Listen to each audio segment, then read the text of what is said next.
2020 adalah tahun yang berat, tak hanya bagi Indonesia, tapi juga untuk banyak negara yang dihantam corona dan akhirnya jatuh dalam resesi ekonomi. Defisit APBN 2020 membengkak hingga 956,3 triliun rupiah, alias 6,09% dari produk domestik bruto. Tapi ini masih dalam batas toleransi, karena demi membiayai penanganan wabah COVID-19 dan pemulihan ekonomi.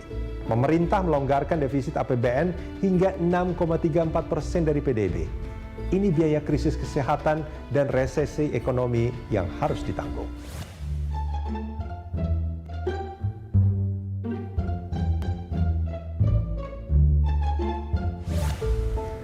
Tak ada satupun negara di dunia yang tidak oleng karena pandemi COVID-19. Cuma Tiongkok lalu Vietnam untuk menyebut contoh yang cepat pulih dari hantaman corona.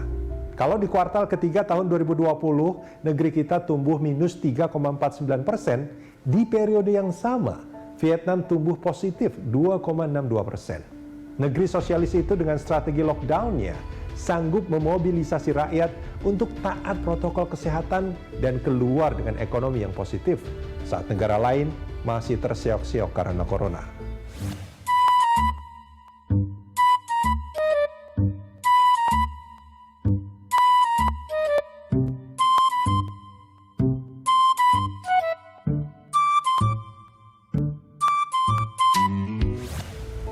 Pengeluaran besar, terutama untuk penanganan corona, seharusnya bisa dikompensasi dengan penerimaan negara yang oke. Tapi di tahun 2020, penerimaan pajak yang merupakan darah untuk pembangunan dan sumber pembiayaan pemerintah jeblok. Pajak cuma terkumpul 1.070 triliun rupiah atau 89,3% dari target. Jumlah ini merosot 19,7% dibandingkan tahun sebelumnya. Penurunan penerimaan pajak adalah dua. Satu, wajib pajak sendiri memang mengalami penurunan dari kegiatan ekonomi. Yang kedua, pemerintah juga memberikan insentif perpajakan yang sangat luas. Dari mulai UMKM, pasal PPh pasal 21, pengurangan PPh pasal 25, restitusi, hingga PPh untuk final UMKM yang tidak dipungut atau ditanggung pemerintah. Tahun ini, harapan baru bersemi setelah komitmen pengadaan vaksin diperoleh dan vaksinasi mulai dilaksanakan 13 Januari. Bank Dunia, IMF, hingga Bank Indonesia menyebut tahun ini merupakan kesempatan bagi negara-negara di dunia, termasuk Indonesia, untuk mengalami rebound. Ekonomi bisa bergerak seperti masa normal, harapannya.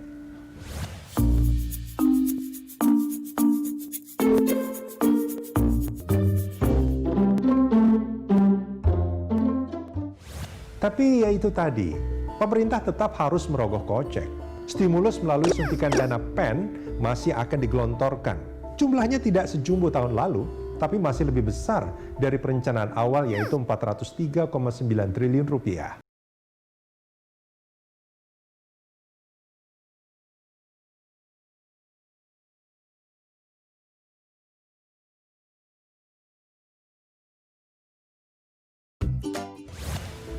Untuk vaksin dan vaksinasi, pemerintah perlu anggaran sebesar 73 triliun rupiah. Sampai kini, dana dari sisa lebih anggaran tahun 2020 dan anggaran 2021 baru mencapai 65 triliun rupiah, sehingga masih kurang 8 triliun. Kekurangan tadi akan diambil dari kementerian dan lembaga.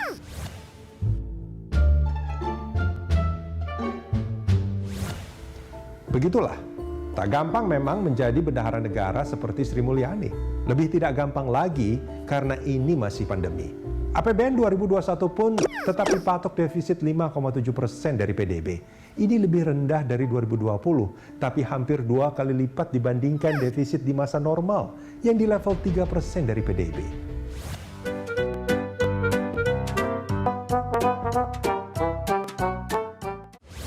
Tekanan yang harus dihadapi pemerintah sehubungan wabah corona tak terhindari. Yang penting, setiap rupiah yang digunakan mesti dapat dipertanggungjawabkan. Tahun lalu, kita punya pengalaman buruk. Dana bansos digerogoti tikus-tikus pencuri uang rakyat. KPK mesti lebih awas lagi memelototi program-program yang dijalankan pemerintah dalam penanganan corona dan pemulihan ekonomi. Indonesia, Pak. Sampaikan dulu, Pak Juari. Sampaikan dulu, Pak. Pak Juliari, sampaikan dulu Pak. Ada yang mau disampaikan dikit Pak? Ya, Pak. Pak,